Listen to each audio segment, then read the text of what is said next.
사랑하는 은혜와 진리 장로교회 교우 여러분, 어젯밤도 평안하셨습니까?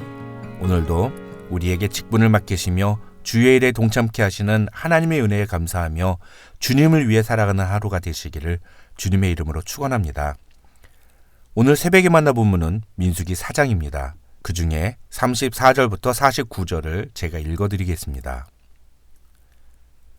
모세와 아론과 회중의 지도자들이 고앗 자손들을 그 종족과 조상의 가문대로 계수하니 30세부터 50세까지 회막에서 복무하고 봉사할 모든 자, 곧 그 종족대로 계수된 자가 2750명이니 이는 모세와 아론이 여호와께서 모세에게 명령하신 대로 회막에서 종사하는 고앗인의 모든 종족 중 계수된 자이니라.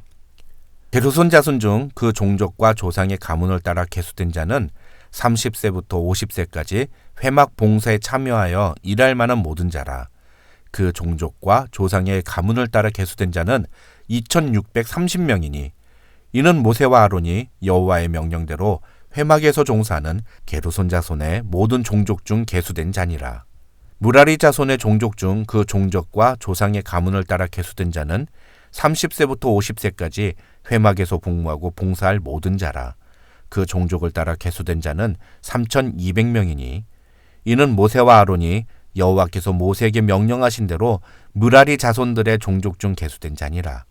모세와 아론과 이스라엘 지휘관들이 레위인을 그 종족과 조상의 가문에 따라 다 계수하니 30세부터 50세까지 회막 봉사와 매는 일에 참여하여 일할 만한 모든 자, 곧 그 계수된 자는 8580명이라.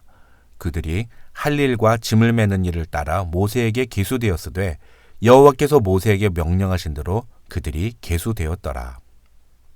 오늘 본문인 민수기 4장은 어제 본문인 3장에 이어서 하나님께서 레위 지파에게 그 역할과 책임을 말씀하시는 내용이 기록되어 있습니다.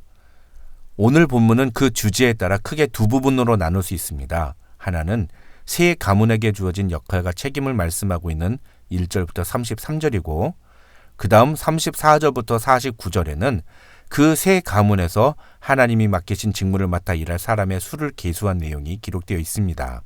먼저 3절을 보시면 하나님은 레위 지파의 인원수를 파악하기에 앞서 한 가지 조건을 말씀하십니다. 그것은 30세 이상으로 50세까지 회막의 일을 할 수 있는 사람의 수를 계수하라는 것입니다. 뒤에 민수기 8장과 역대상 23장을 보시면 그 연령이 30세에서 25세 그리고 20세로 점점 낮춰집니다. 학자들은 이렇게 회막에서 봉사할 수 있는 연령이 점점 낮아지는 것에 대해 그 나이 때부터 회막에 들어가서 견습생으로 일하다가 나중에 30세가 넘으면 정식으로 업무를 맡게 되었다고 설명하기도 합니다. 그리고 그들은 예수님이 30세에 공생의 사역을 시작하신 것과 이것을 연결시킵니다. 즉, 성막에서 일할 수 있는 나이를 30세로 제시하신 것은 예수님이 30세에 공생의 사역을 시작하실 것을 예표하신 것이라는 겁니다. 그렇다면 왜 하나님은 성막에서 일할 수 있는 나이의 기준을 30세로 제한하셨을까요? 그것은 성막의 업무는 힘만 가지고 하는 일이 아니기 때문이라고 학자들은 설명합니다. 이렇게 레위 지파에게만 적용되는 독특한 연령 기준은 오늘날 교회에서 봉사자를 세울 때에도 우리가 놓쳐서는 안 되는 중요한 기준을 제시해 줍니다. 즉, 교회에서 봉사하는 사람은 세상적인 기준이 아니라 하나님의 기준에서 세워져야 한다는 것입니다. 교회를 섬기는 사람들은 세상에서 힘이 있고 능력이 있는 사람들이 아닙니다. 교회를 섬기는 사람들은 하나님의 기준에 맞는 사람들이어야 합니다. 교회를 섬기는 봉사자는 하나님의 말씀으로 신앙 인격이 성숙해진 사람이어야 합니다. 그 성숙의 기준이 어느 정도인가에 대해서도 사람마다 다르겠지만 중요한 것은 세상적인 기준이나 능력만 가지고 하나님의 일을 맡을 수는 없다는 것입니다. 그렇다면 이제 레위 지파에 속한 각 가문이 맡은 일에 대해서 함께 생각해 보겠습니다. 먼저 1절부터 20절에는 고앗 자손들에게 주어진 직무가 기록되어 있습니다. 이 고앗 자손들이 맡은 일은 쉽게 말하면 나중에 이스라엘 진영이 이동할 때 성소와 지성소 안에 있는 기구들을 어깨에 메고 이동하는 일입니다. 그런데 5절부터 14절을 보시면 진영의 이동을 위해 성소와 지성소의 시설들을 분리 해체하는 일은 오직 아론과 그 자손들, 즉 제사장들이 감당해야 할 일이었습니다.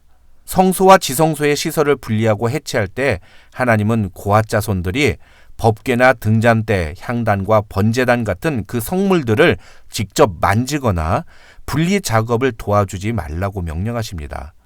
만약에 그들이 제사장을 돕겠다는 의도로 성물을 만지면 그들은 죽을 것이라고 하나님은 경고하셨습니다.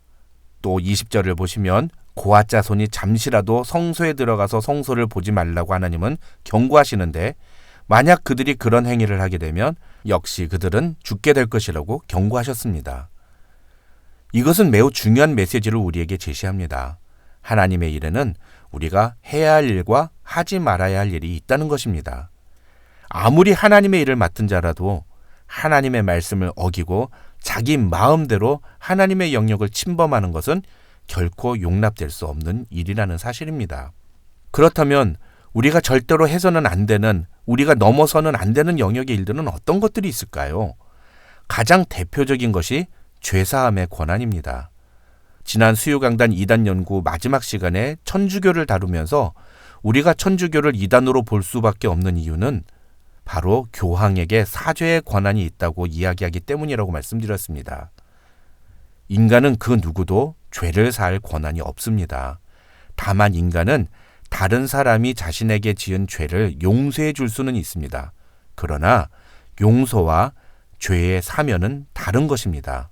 우리가 누군가의 죄를 용서한다고 해서 그 사람의 죄가 없어지는 것은 아닙니다. 그러나 사죄와 면죄는 죄책 자체를 없애는 것입니다. 이것은 오직 예수 그리스도께만 있는 권한입니다. 인간은 그 누구도 이 권한을 넘어서서는 안 됩니다. 인간이 하나님과 같이 되려는 순간 그는 죽임을 면할 수 없는 큰 죄를 저질렀음을 우리는 오늘 본문을 통해서 기억해야 합니다. 그 다음 21절부터 33절에는 게르손 자손과 무라리 자손의 임무가 기록되어 있습니다. 먼저 게르손 자손들에게 주어진 임무는 휘장들과 성막의 덮개를 어깨에 메고 이동하는 것입니다. 쉽게 말하면 천과 커튼을 옮기는 책임이 게르손 자손에게 주어진 임무라는 것입니다. 반면에 무라리 자손의 경우에는 그 천들을 연결하고 세우는 기둥과 말뚝, 그리고 줄 같은 것들을 운반하는 임무가 주어졌습니다. 어떻게 보면 무라리 자손들은 다른 두 자손들보다도 훨씬 더 무거운 물품을 맡았다고 볼 수 있습니다. 게다가 성물들을 운반하는 고앗 자손과 비교하면 폼도 나지 않고 사람들도 별로 주목하지도 않는 역할이라고 볼 수 있습니다. 한마디로 허드렛 일을 맡았다고 볼 수 있는 겁니다. 무라리 자손들의 입장에서는 하나님이 왜 고앗 자손들은 저렇게 멋진 물건을 옮기는 일을 맡기시고 우리한테는 왜 이런 물건들을 옮기시라고 하시나, 하나님이 우리를 싫어하시는 걸까? 이렇게 생각이 들 수도 있는 부분입니다. 그러나 그것은 잘못된 생각입니다. 43절부터 45절을 보시면 무라리 자손 중에 30세에서 50세까지의 남성의 숫자가 3,200명으로 나옵니다. 그에 반해 고앗 자손은 2,750명이고 게르손 자손은 2,630명입니다. 심지어 1개월 이상 된 모든 남자의 숫자를 비교해도 무라리 자손은 레위 지파 전체에서 50%가 넘을 만큼 다른 두 가문의 숫자를 압도합니다. 이것은 두 가지 의미가 있는데요. 첫째, 성경에서 자손이 많다는 것은 절대적으로 하나님의 축복을 상징합니다. 따라서 다른 두 가문보다도 무라리 자손의 남성의 숫자가 월등히 많다는 것은 그만큼 하나님이 무라리 가문을 축복하셨다는 뜻이라고 볼 수 있습니다. 그리고 두 번째, 그렇게 인원이 많기 때문에 하나님은 무라리 가문에게 조금 더 무거운 일을 맡기신 것입니다. 다시 말해서 무라리 가문이 그 일을 맡기에 최적이기 때문에 하나님께서 그들에게 기둥과 말뚝을 운반하는 책임을 맡기셨다는 것입니다. 분명히 기둥이나 말뚝을 옮기는 일은 성소와 지성소에 있는 각종 성물들을 옮기는 것보다는 사람들의 주목을 받지 못하고 별 볼 일 없는 허드렛 일처럼 보일 수는 있습니다. 그래서 왜 나만 이렇게 힘든 일을 시키는 것인지 우리가 불만을 가질 수도 있습니다. 그러나 그것은 하나님이 나를 미워하시기 때문에 그러신 것이 아니라 그 일을 감당할 수 있는 사람이 바로 나이기 때문에 하나님이 그 일을 나에게 맡기셨다고 우리가 생각해야 합니다.